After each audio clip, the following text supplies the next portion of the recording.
Cumprimento a todos os meus amados irmãos com a paz do Senhor Jesus. Nós vamos continuar estudando a palavra de Deus, né? A escola bíblica dominical, né? Nesse quarto trimestre nós estamos estudando sobre o seguinte tema: a fragilidade humana e a soberania divina, o sofrimento e a restauração de Jó. Nós estávamos falando sobre a lição 8, né? E nós não concluímos a lição por causa da memória, tinha encerrado. E agora nós vamos continuar no segundo vídeo, né? Algumas coisas nós vamos falar aqui da lição, amém? Então, hoje nós vamos falar sobre o terceiro amigo de Jó, que é Zofar, né? E hoje nós vamos falar sobre o seu discurso. A introdução fala o seguinte: Zofar é o mais duro e impiedoso na acusação contra Jó.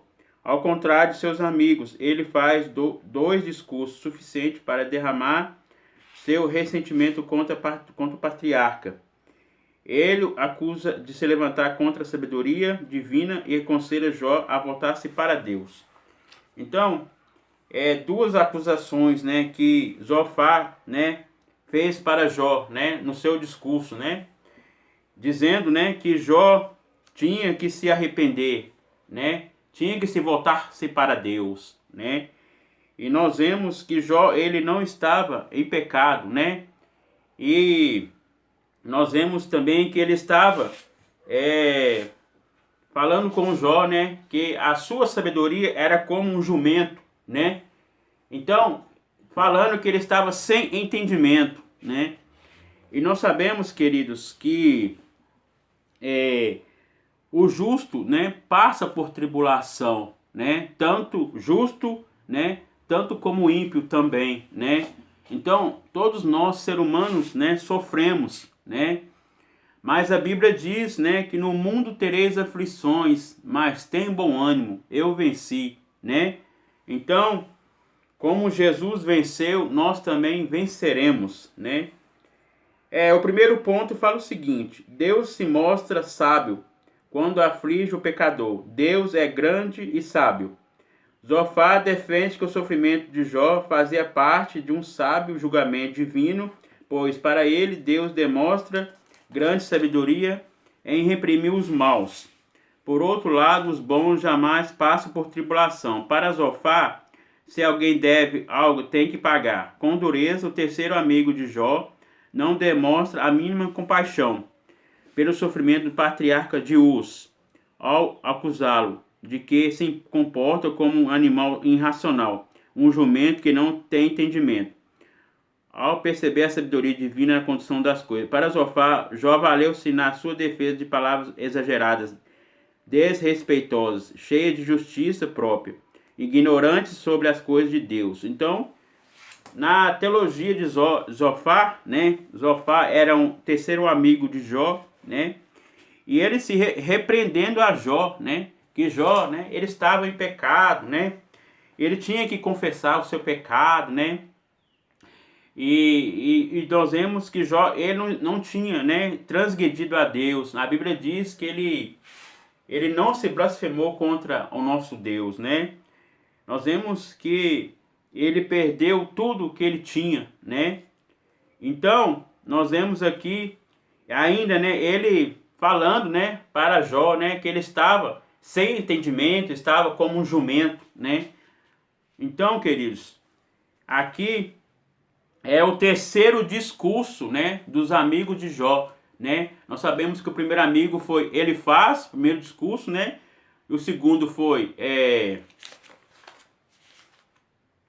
Bildade, né, e terceiro que é o Zofar, né, e tem um quarto também, né, que é Eliú, né. Então, nós vemos aqui que pela teologia de Zofar, né, era só, né, era só os bons que não sofria, né. Então, nós vemos que os bons, né, os maus sofrem, né. Então, nós vemos que Jó, né, ele sofreu muito, né, também com aquela enfermidade, né, que é a enfermidade de Chagas, né. Na Bíblia diz, né, que ele sentava-se no meio da sina, raspando aquelas feridas, né, para aliviar a dor, né, porque Satanás tinha tocado na sua saúde, né, mas não tocou na sua vida, né, e também até usou a sua própria esposa, né, o inimigo, né, falando com Jó, né, amaldiçoa teu Deus e morre, né, e ele diz, como tu fala como loucas, né, então, e ele respondendo, né, diz, né, o que Deus me deu, tirou, né, bendito seja o nome do Senhor. Então, nós vemos, queridos, que Jó, né, ele foi um grande sábio, né, e nós vemos que ele via na sua vida que ele estava, né, inocente, né, e não estava errado, né, porque nós vemos que essa teologia, né, era teologia só para que ele pensava, né, que eram só os justos que não passavam por tribulação, né, na teologia de Zofar. Então, o terceiro ponto fala o seguinte: todos se passando por sábios. Jó reage com ironia à sabedoria de defendia anteriormente por seus amigos, e agora por Zofar. Este, juntamente com seus amigos, havia se levantado com o legítimo representante do verdadeiro saber. Zofar, pois, pretende representar o próprio Deus no seu discurso, Jó 13. Então, aqui ele mostrando, né, sendo, né, igual a Deus no seu discurso, né? E nós sabemos que Deus, né, ele puniu, né, os amigos de Jó, né? Porque eles estavam repreendendo a Jó injustamente, né? Se você ler em Jó 41, né, fala, né, sucedeu, pois, que acabando o Senhor de dizer a Jó essas palavras, o Senhor disse a Elifaz, o temanita: a minha ira se acendeu contra ti e contra todos os dois amigos, porque não disseste de mim que era reto ao meu servo Jó. Tá vendo? Então, Jó, né, ele estava, né, injustamente, né, e ele estava, né, sendo, né, acusado. E nós vemos que a ira do Senhor veio sobre os seus amigos, né? E nós vemos aqui, né, que a teologia de Zofar, ele estava representando-se no seu discurso como o próprio Deus, né? E era uma ironia, né? Estava, né, distorcendo, né, o seu discurso. E aqui fala, continuando aqui, ele, portanto, está resoluto em deixar os amigos e ir à procura de Deus, mas eu falarei ao Todo-Poderoso, quero defender perante Deus. Jó 13, 3. Fala o seguinte: mas eu falarei ao Todo-Poderoso, quero defender perante Deus. Então Jó se recorreu a Deus, né, para lhe defender, né, daquelas acusações, né. Então, nós vemos que Jó, né, ele se recorreu a Deus, né, e aqui fala, Jó confia em Deus e deseja conhecer, né, os seus pecados. Então, nós vemos que Jó não tinha pecado, né. Então, nós vemos aqui, roga a favor de Deus por causa da brevidade da miséria na vida humana. Então, aqui fala várias coisas, ele acusa Jó na impiedade, né? Então, queridos, nós vemos que Jó, ele foi um homem sábio, né? Deus, né, deu, né, tudo de bom para Jó, né? E aqui fala, Deus é grande e sábio. Os amigos de Jó tentam passar como representante dessa sabedoria. Segundo ponto fala o seguinte: a conversão como resposta à aflição, purificação moral. No versículo 13 ao 20 do capítulo 11, Zofar conclui seu discurso sobre a situação de Jó. Ele não tem dúvida que o patriarca está em pecado, por isso a única forma de ele restabelecer é por meio da purificação moral. Zofar, portanto, clama a Jó ao arrependimento e conversão. Então, Zofar está falando para Jó se arrepender, né? Confessar o pecado, né? Que ele achava que Jó, né, que ele estava sofrendo, que ele estava em pecado, mas os seus amigos não estavam sabendo também o que estava, né, acontecendo com Jó, né? Achava que Jó estava sofrendo porque ele estava, né, transgredindo a Deus, mas não era isso, né? Era, né, a sua provação, né, a sua luta que ele estava, né, sofrendo, né, na sua jornada, né?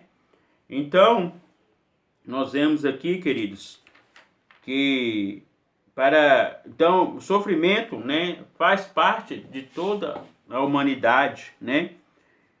Aqui fala, né, terceiro ponto, Deus julga e castiga os pecadores. O castigo dos maus, o capítulo 20, contém o segundo discurso de Zofar. Nele, Zofar lembra que Jó que é a aparente prosperidade dos ímpios, não passa de ilusão e dura apenas um instante. Então, achava também que Jó, né, através daquele que ele tinha, né, ele também estava pecando, né, contra Deus. Não era nada disso, né? Ele tinha o que Deus tinha dado a ele, né? Deus deu e ele tirou também, né? E nós vemos que Deus permitiu acontecer, né? Provar a fé de Jó, né? Mas Jó, aleluia, ele venceu, né? Ele foi um grande vitorioso. Vamos aqui, queridos, para a conclusão, para nós encerrarmos. Vimos como Jó continua a sua defesa contra os argumentos de seus amigos, insiste em acusá-lo de pecado. Ele está convencido de que é inocente e não cometeu ainda e justifica tamanho sofrimento. Os amigos de Jó descorrem as razões de seu sofrimento e acusam de forma impiedosa o patriarca para desconhecer a ação de Deus nesse episódio. Chega ao limite do desespero e da desesperança. Todavia, como outras vezes, mesmo angustiado, não sabendo como Deus permite tudo isso, Jó não diz palavra blasfematória contra o seu Criador. Então, queridos, nós vemos que os seus amigos, né, em todo momento acusando Jó, né, Jó naquele sofrimento, né, naquela dor, né, naquele luto que ele ter perdido a sua família, né, e ainda, né, ele se reconhecendo que ele estava inocente, né, porque tudo que ele estava passando não era o pecado, né, era um sofrimento, né, aquilo era a permissão de Deus, né, Deus, né, provando a ele, né, que ele ia vencer, né, e ele venceu, né, até o fim, né, e nós vemos que a Bíblia diz que Deus deu tudo em dobro para ele, né, deu do melhor para ele, né. Então, queridos, é isso que eu tenho para falar para todos vocês e espero os irmãos na continuação da lição, né, na lição 9, a qual nós vamos estudar, né, sobre